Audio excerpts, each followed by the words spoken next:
Ok, donc j'espère que ça marche. Donc, j'essaie de vous faire un tour rapide de tous les sites de plongée en Afrique, qui vaut le coup de passer. Euh, Quelle est mon expertise dans la matière? J'ai appris à plonger en Afrique du Sud en 2004. J'ai vécu là-bas pendant 3 ans. J'ai fait plus de 200 plongées en tant que chef de palanquée à un coin qui s'appelle Aliwal Shoal. Puis j'ai travaillé sur l'île de Pemba et sur Zanzibar, dans l'archipel de Zanzibar. Je suis allé en Mozambique 6 fois. Je suis allé aux Comores en 2019. En plus, je suis guide safari africain. À cause de mon métier, je suis chef d'entreprise maintenant. J'organise des voyages plongée et safari en Afrique toute l'année. Donc, j'y vais au moins 2 fois par an. Et j'ai des employés en Afrique du Sud et en Tanzanie. Alors, on va commencer avec Sainte-Hélène, un petit coin que j'ai découvert il y a 3 ans maintenant, quand les premiers vols commerciaux ont commencé. Il y a un vol une fois par semaine. Bon, aujourd'hui, à l'heure actuelle, il n'y a aucun vol, mais en temps normal, il y a un vol par semaine à partir de Johannesburg. Où est Sainte-Hélène? C'est plein au milieu de l'océan Atlantique, à 1900 km de la côte africaine et 3000 km de la côte brésilienne. C'est ce petit point au milieu. Hop. Voici l'île même. Ça fait à peu près 16 km par 8 km. Il y a 4500 habitants. Ça fait partie de la Grande-Bretagne encore. C'est un territoire outre-mer en quelque sorte. Donc les sites de plongée, donc la ville principale Jamestown est ici, par numéro 1. Et la plupart des sites de plongée sont sur ce côte ici qui est protégé du vent. Donc l'île est volcanique, mais c'est pas que la caillasse marron, il y a des parties très, très vertes. L'île, en fait, était découverte en 1600 et quelques, en 1604, il me semble, et était un point de ravitaillement très important pour des voyages en mer entre l'Afrique et l'Europe, et l'Afrique, les Antilles et l'Amérique du Sud. Alors aujourd'hui, quel est l'intérêt d'aller plonger au milieu de nulle part, à part le fait que c'est bien marrant d'aller où il n'y a personne d'autre? Il y a plusieurs raisons pour y aller. Raison numéro 1, c'est que on soupçonne que c'est le seul endroit au monde, ou en tout cas c'est le seul endroit au monde où on sait qu'il y a des requins-baleines adultes, mâles et femelles, en nombre à peu près équitable. Et on pense que c'est ici qu'il vient pour faire des petits baleineaux, pour les petits requins baleineaux. Donc, à partir entre janvier et mars, il y a un groupement de requins-baleines adultes, et tous les jours on y va pour faire du snorkeling avec, et on en voit plusieurs chaque fois. Ça nous arrivait de voir plus d'une trentaine à la fois dans quelques heures. Et il nous arrive aussi de les rencontrer en scuba, en plongée en bouteille. Donc là, celle-là faisait à peu près 14 mètres de long. C'est quand même massif. C'est pas le seul intérêt d'y aller. Il y a beaucoup de Raymobula chiléens, donc qui font jusqu'à 3,50 m d'envergure. On en voit régulièrement. Sur une semaine de plongée, j'en vois 3 ou 4 fois. Parfois, ça fait juste une ou deux passes et ça part. Parfois, ça reste avec nous pendant un quart d'heure. Alors, ils sont là toute l'année, mais ils sont attirés par une des autres raisons d'aller à Sainte-Hélène, c'est la profusion de poissons endémiques. Donc, il y a à peu près une cinquantaine d'espèces sous-marines endémiques à Sainte-Hélène, dont le poisson papillon de Sainte-Hélène. qu'on rencontre par des millions, des milliards, c'est impossible de dire, mais chaque site de plongée à un endroit où on en voit des nuages de ces petits poissons papillons. Et en mois de janvier environ, il y a une ponte de ces poissons qui attire plein d'espèces différentes, dont les, euh, les mobulas chiliens qui adorent les manger, mais aussi plein d'autres espèces qui sont là pour les manger. Il y a une quinzaine ou vingtaine de poissons scorpions chaque site de plongée qui attend un repas facile qui passe devant la bouche. D'autres raisons pour y aller, c'est les grottes qui sont sous la côte. Il y en a plein et qui sont magnifiques pour les photographes. Il y a des jeux de lumière, des puits de lumière qui descendent. C'est un peu comme les cénotes en Mexique, sauf qu'ils sont pleins de poissons. Dernière raison pour y aller, c'est les épaves. Il y a une poignée d'épaves qui sont faciles à plonger. Dans celui-ci, c'est la Papa Nui, qui ont 12 mètres d'eau dans la baie, dans le petit port. Il y a 4 ou 5 autres qui sont entre 18 et 25 mètres de profondeur. Puis on a aussi le RFA Darktail, c'est un bateau de la marine marchande britannique qui était coulé pendant la Deuxième Guerre mondiale, qui est qui est à 46 mètres de fond, et le haut de l'épave est à 33 mètres. C'est une belle plongée aussi. On a également 3 espèces de dauphins qui sont dans le coin, des oiseaux endémiques, et c'est aussi une île qui est plein d'histoires. Il y a une vingtaine de randonnées très sympas à effectuer. Chaque année, j'y vais pour 2 semaines pour encadrer des voyages avec des plongeurs. On fait une semaine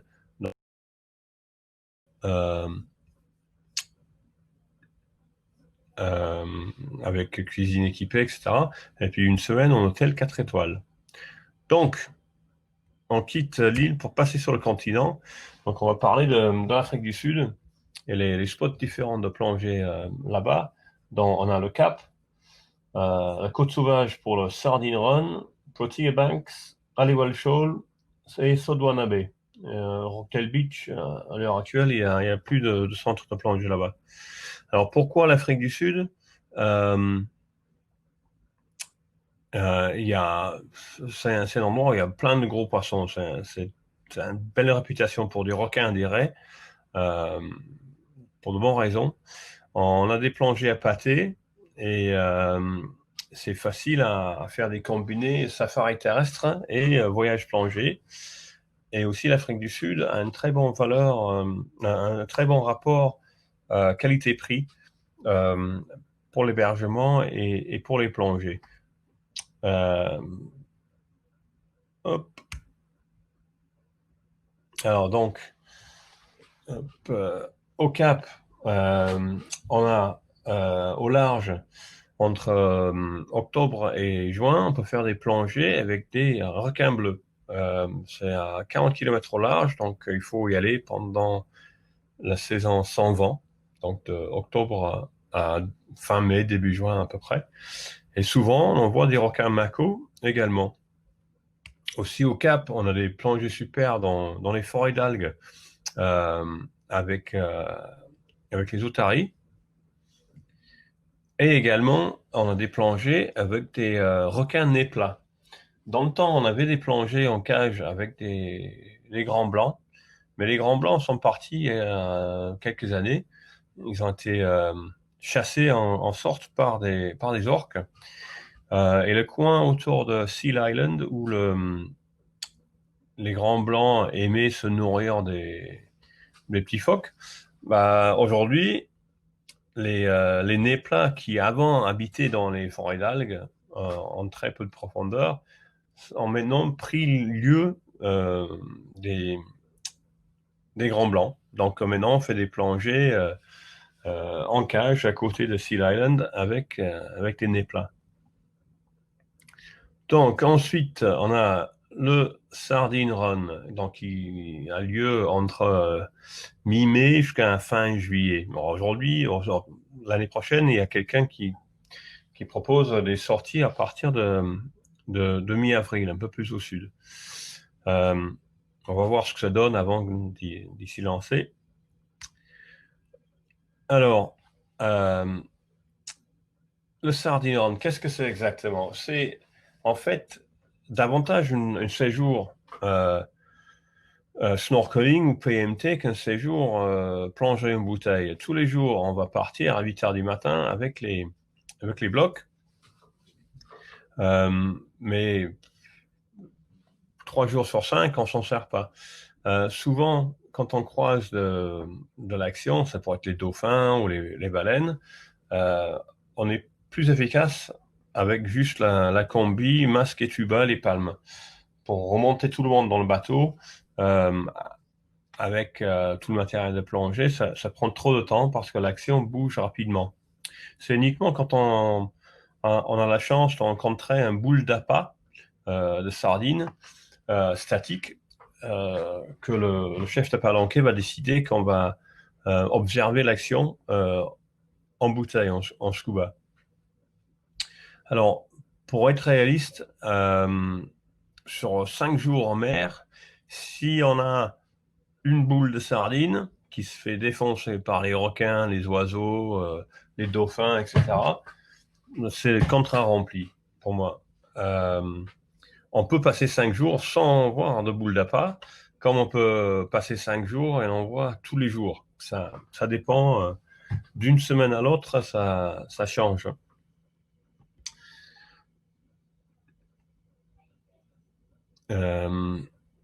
Alors, il y a 3 endroits qu'on utilise sur la côte sauvage. Est-ce que je vais mettre ça en plan? Donc, en début de... J'ai perdu le souris. En début de saison, on les trouve jusqu'au nord de East London. Et là, on travaille avec des gens qui ont utilisation exclusive de leur lieu de lancement. Donc, ils ont les seuls bateaux dans le coin. Vous ne rencontrez pas d'autres bateaux.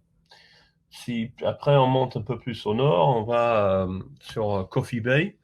Là, c'est la même chose. L'opérateur qu'on utilise, il n'a pas de concurrent dans les parages. Et en plus, il a un ULM dans l'air.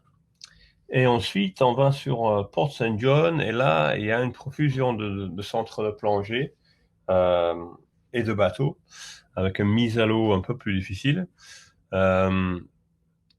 Donc, sur les 3 endroits, c'est celui qu'on privilégie le moins, disons. Hop. Donc, après, on remonte à Protea Banks. Donc, Protea Banks, on y accède généralement à partir de la ville de Durban. On a des vols avec Emirates direct sur Durban, ou sinon on passe par le Cap ou par Johannesburg avec des vols domestiques. Et Protea Banks, c'est à peu près 1h20 au sud de Durban. Alors, Protea Banks, c'est un site de plongée. Ce sont des sites de plongée profonds. C'est une dune fossilisée entre 26 et 40 mètres de profondeur, 800 mètres de long et 6 km 800 mètres de large et 6 km de long, pardon. Donc, on a en gros 2 coins de plongée, les pinacles du sud et les pinacles du nord. Dans le nord, on a des grottes, et entre fin mai, début juin et novembre, il y a des requins taureaux qui sont là en grand nombre. On peut voir plusieurs douzaines à la fois. Il y a des requins tigres qui sont là sur les plongées à pâté entre janvier et mai. Et entre octobre et mai, on a beaucoup de requins marteaux à feston. On peut voir 6, comme on peut voir 600, comme on peut voir 2000. Ça dépend les jours. pour les voir, ce sont des plongées sans appât, ce sont des plongées dans le bleu. Et on peut passer une demi-heure à suivre un guide qui essaie de les trouver. Et la plupart du temps, ils les retrouvent. Parfois, ils sont assez près. Parfois, on a l'impression qu'il y a des nuages de têtards au-dessus de nous. Et après, aussi des requins bulldogs sur des plongées appâtées. Ça, on a toute l'année quasiment. Et pareil, on peut voir 2 ou 3, comme on peut voir 6, 7, 8, 10 autour de nous, dans le bleu, sur une plongée. C'est quand même impressionnant. Ensuite, on remonte à Aliwal Shoal, qui est à 80 km au nord de Protea Banks et une trentaine de kilomètres au sud de Durban. Là, à Aliwal, il y a plusieurs centres de plongée dans la ville de Umkomaas. Il y a également des bars, des restaurants, pas mal de choix, puis pas mal de golf dans le coin aussi. Comme Protea Banks, c'est une dune de sable fossilisé, 3 km de long, 7 km au large. Mais à la différence de Protea Banks, on a des sites de plongée qui sont entre 6 mètres de profondeur et 30 mètres de profondeur. Il y a également 2 épaves super sympas, le Produce et le Niveau. Et Aliwal a quand même plein de petits coins différents à plonger. Alors, selon les conditions, on pourrait passer une plongée à visiter 2-3 spots quand il n'y a pas de courant. Mais quand il y a du courant, on peut visiter 3/4 du récif en 45 minutes. Qu'est-ce qu'on voit à Aliwal Shoal? Bon, des requins-tigres entre décembre et avril sur des plongées appâtées. De décembre à mars, on voit des requins guitares et pas mal de grands pastenagues. On voit des pointes noires océaniques, les Capharanus limbatus, toute l'année. Pareil, des requins corail. Et à nouveau, des requins taureaux. Et pas mal d'espèces de raies différentes également à Aliwal Shoal. Des raies diamants, des raies aigles, des mobulas. On voit également des mantins et parfois, très rarement, mais parfois des requins-baleines. Puis également pas mal de mérous patates et des mérous géants sur l'épave du Produce. Il y a des tortues, des dauphins. En saison, il y a pas mal de baleines qui passent par là. Puis on a des petits trucs peu plus rares, des poissons, ça c'est un poisson ananas. On a des poissons scorpions de merlet. Et pas mal de nudibranches, et des petites crevettes, etc. Alors, on va remonter la côte, si vous me suivez toujours. Et on va sur Sodwana Bay. Donc, Sodwana, c'est à 2h30, 3h de route de Durban. Il y a 4 récifs différents. Donc, le point de lancement, c'est en bas ici. Là, hop. Et il y a 4 récifs nommés après leur distance du point de lancement. 2 miles, 5 miles, 7 miles, 9 miles. 2 miles, c'est celui qui est le plus plongé parce que c'est le plus près. Alors, pourquoi on va à Sodwana? Quelle est la différence entre Sodwana et Aliwal? De par la distance, on a à peu près 300 km entre les deux. Les requins taureaux, par exemple, j'ai perdu le mot. migrent entre Aliwal et Sodwana. Donc, ils sont à Proteobanks et Aliwal entre fin mai et novembre, et ils y vont pour trouver un partenaire et faire des petits. Et après, ils remontent à Sodwana pour mettre bas entre novembre et avril. C'est aussi à cette période-là que l'eau est plus chaude. Ça attire davantage de requins et également des requins-baleines.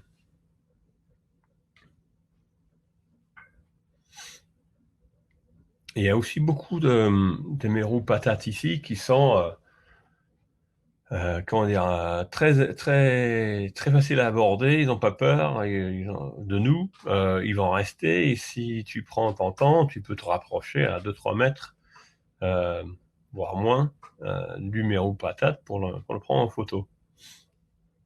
Alors, sur toute cette partie de la côte, la température, c'est pas, pour moi, hein, c'est pas bien chaud. Entre 19 au moment de la Sardine Run et après, jusqu'à 26 degrés à peu près autour de Nouvel An, février-mars.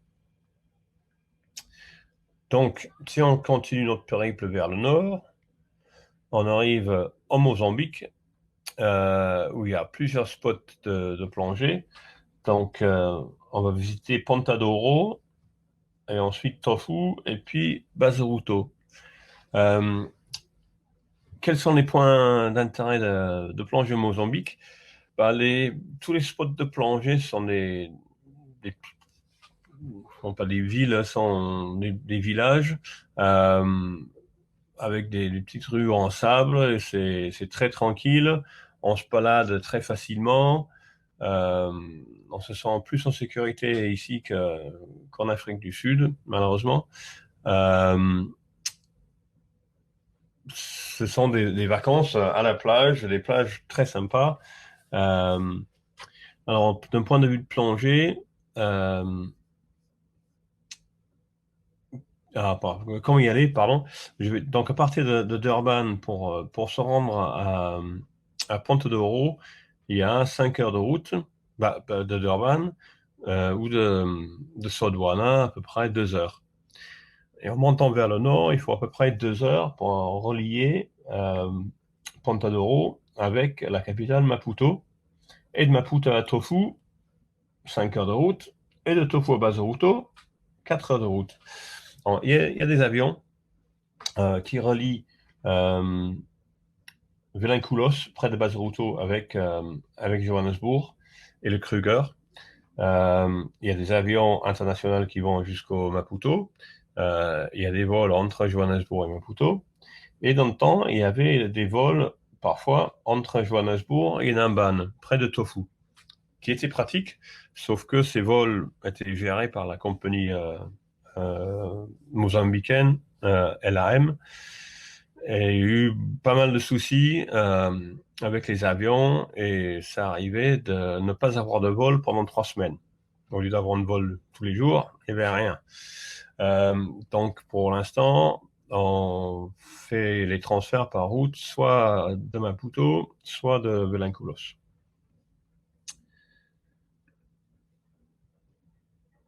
Ok.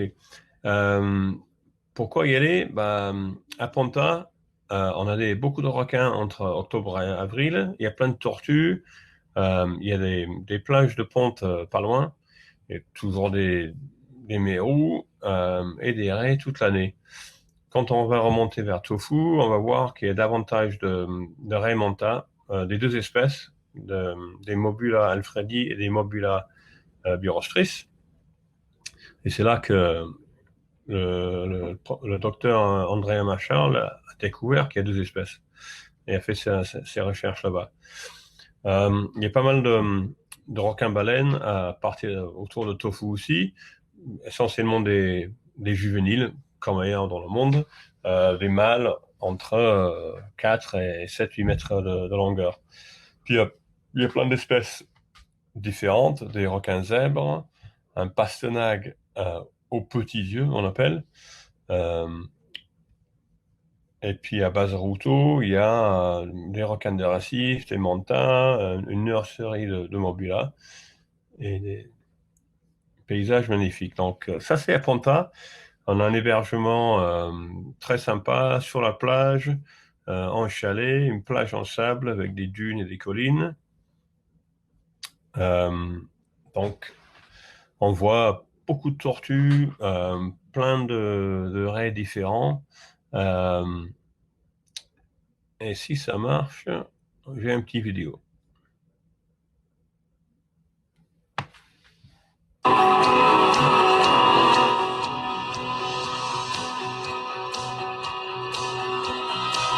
Donc c'est un site de plongée qui s'appelle Pinnacles, euh, en profondeur, mais on a répertorié 19 espèces de requins ici.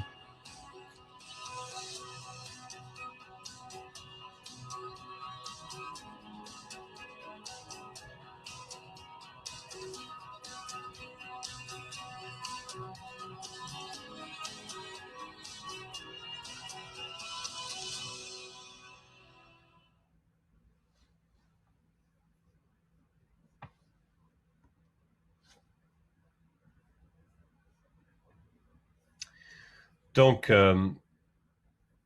si on remonte au nord de Maputo, donc 5 heures au nord de Maputo par la route, on arrive à Tofu. Euh, et là, on a des plages partout, toute la côte de la Mozambique, qui fait à peu près 1600 km de long. C'est quasiment que de la plage vierge, quelques petits villages avec un peu d'hébergement. Donc ça reste très authentique, un super bon rapport qualité-prix pour certains hébergements. Et donc là, à Tofu, on voit des requins baleines toute l'année en snorkeling. En haut à gauche, on a une manta géant. Euh, En bas, c'est le pastenague à petits yeux qu'on voit, qu'on a vu sous l'eau qu'ici, hélas. Euh, Ça existe partout dans l'océan Indien, mais jusqu'à là, on n'en a vu que sur des marchés de pêcheurs en Indonésie. Mais là, en Mozambique et à Tofu, on le voit régulièrement sur les sites de plongée. Euh, et au lieu de rester au fond, cette raie passe son temps en mouvement. Et c'est une envergure d'à peu près 3,50 m de large.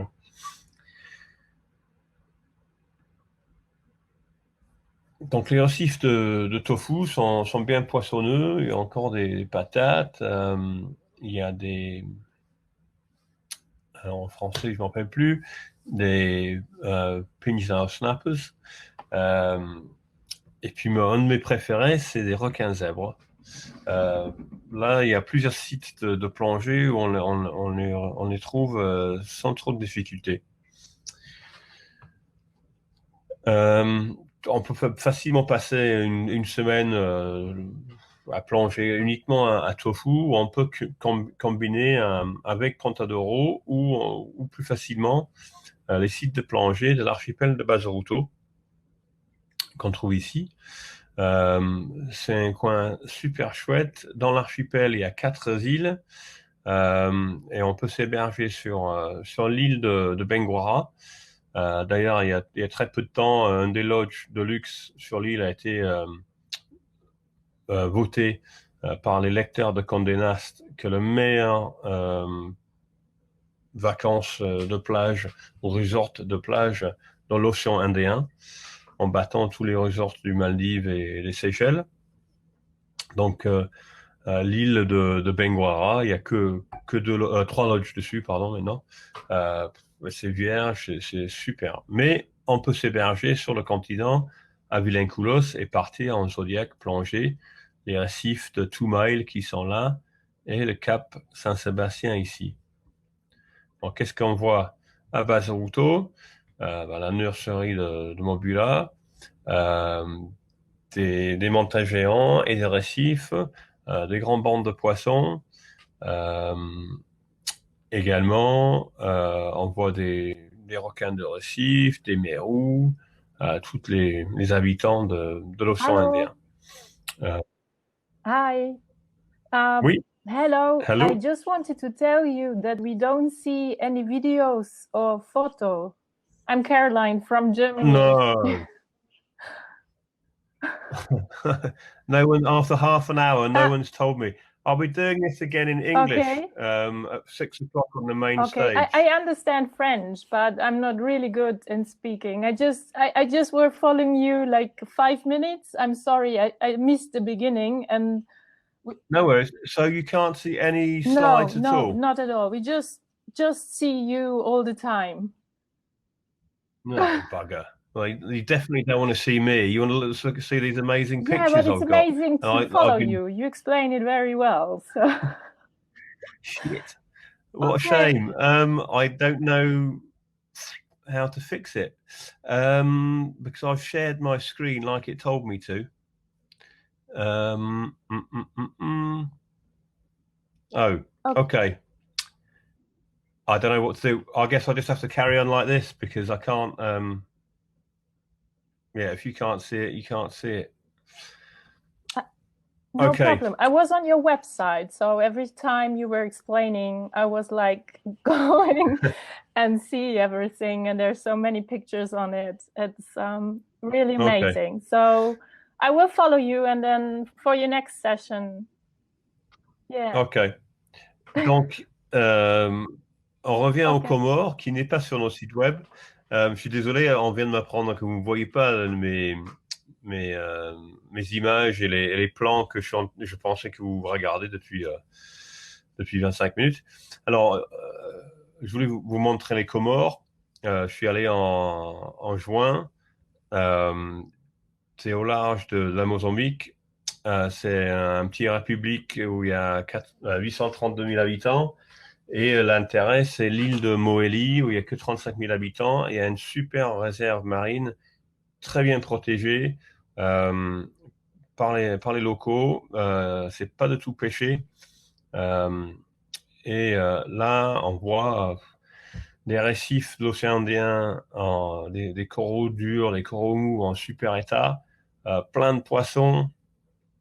Euh, des raimentas, des requins gris, des requins marteaux. Et en saison, en août et septembre, on a euh, des baleines à bosse. J'ai oublié le mot. Des baleines à bosse qui passent aussi. Euh, c'est pareil, beaucoup de tortues sur l'île de Moélie. Il y a la plage d'Itsamia, c'est une des meilleures plages dans l'océan Indien euh, pour les nids et les pentes de tortues. Euh, on peut le visiter toute l'année pour voir des tortues, essentiellement des vertes et des imbriquées, faire les nids et régulièrement on en voit des nids qui éclorent également. Puis aussi, il y a des dauphins. Sur Terre, on a des espèces de lémuriens, il y a plusieurs espèces de chauves-souris. L'île est super authentique. Il y a un seul centre de plongée qui est assez basique. Il n'y a pas de nitrox, ils font que 2 plongées par jour parce qu'il n'y a pas de chambre. Euh, mais c'est vraiment top. Alors, hop, j'y passe. Je suis déçu que vous ne voyez pas les images, hein. Puis je suis photographe professionnel. Euh, je voulais parler un peu de Zanzibar, euh, qui est ouvert actuellement. On peut y aller sans test PCR, qui est formidable.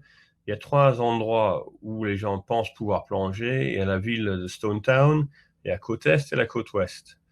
Mais à Stone Town, on plonge dans la baie. C'est pas très intéressant. Il y a beaucoup de blanchissement. Euh, Pas mal de détritus dans la baie autour de Stone Town. La ville elle-même est très intéressante d'un point de vue historique. Euh, C'était le centre de l'esclavagisme européen, de l'Afrique de l'Est. Il y a un bel mélange de culture arabe et africain, mais niveau plongée, c'est pas top. Par contre, si on monte vers le nord, on a l'île de Mnemba, qui a des sites de plongée tout autour, qui sont assez sympas, mais c'est un peu surplongé de nos jours. Je suis allé la première fois en 2006. Avec la croissance du tourisme, il y a pas mal de snorkeling et de plongeurs néophytes, disons, qui plongent sur ces sites-là parce qu'ils ont lu ça dans l'eau les planètes. Euh, donc, faire quelques plongées sur un séjour d'une semaine, ça va, mais c'est pas le top. Pour moi, mon spot préféré, c'est au nord-ouest, à Kendwa, et il y a une quinzaine de sites de plongée différents. Pas trop profond, entre 25 et 5 mètres de profondeur. Euh, mais on voit des récifs très colorés, beaucoup de tortues, quelques espèces très intéressantes, le Rhinopeas frondosa et Rhinopeas echemeeri, entre autres. C'est très joli, les plongées sont faciles et c'est très bon pour la photographie macro aussi. J'ai fait plusieurs stages là-bas. Puis, on a trois, trois endroits pour s'héberger à des prix différents. C'est très intéressant. Ça va de $50 la nuit jusqu'à $500 la nuit. Puis au nord, il y a l'île de Pemba, euh, où là, on a des plongées profondes dans les passes et sur des tombants. On a régulièrement une visibilité qui dépasse les 30 mètres. Il y a beaucoup de gorgones, coraux durs, beaucoup de poissons de récifs très colorés. C'est pas vraiment l'endroit pour voir du gros.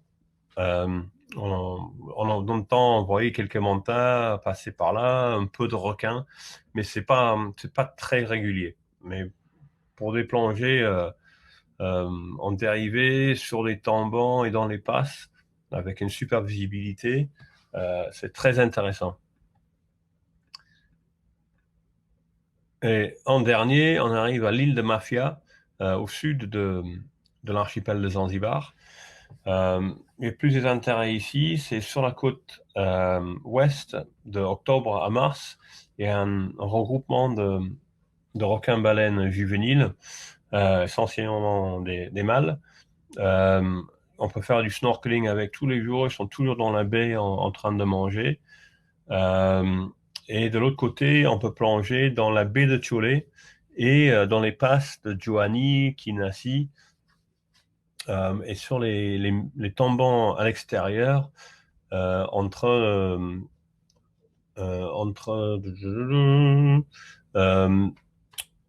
novembre et mars, quand les requins-baleines sont là, hein, de l'autre côté de l'île en fait. Euh, il y a quelques spots différents pour s'héberger, dans le super Chole Mjini qui est sur l'île de Chole. C'est le seul hébergement sur l'île, où on est dans les cabanes, dans les arbres. C'est très sympa. Ou sur l'île même, sur l'île principale même, à Pole Pole Bungalows. Euh, Aussi un spot très très sympa. Et voilà, ça c'est la fin de mon tour rapide des plongées qui vaut le détour en Afrique. Je suis vraiment désolé que vous n'avez pas vu les, les images et les cartes.